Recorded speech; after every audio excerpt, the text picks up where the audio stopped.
Hello everyone, welcome back. In this video, I will show you how to find my QR code on crypto.com.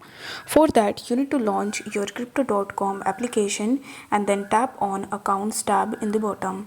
Then select the option of crypto wallet and tap on transfer. Now between these two options, you need to tap on deposit, and as soon as you do this, you will be able to see the list of cryptocurrencies that you can trade on crypto.com. Now among these, you just have to select the cryptocurrency, the QR code of which you want to get. Let's say I want to get the QR code of Ethereum, so I'll simply tap on Ethereum and then you will be prompted to select the network. So over here you just have to select any of the networks that is given in this list, and then you will be able to see the deposit address for the crypto that you have selected. Now in order to get the QR code, you need to simply tap on this QR code icon and then you will be able to find your QR code. Now when someone scans this QR code, they will be able to send you crypto in your crypto.com account. So I hope the video was helpful, and if it was, then don't forget to like the video and subscribe to the channel.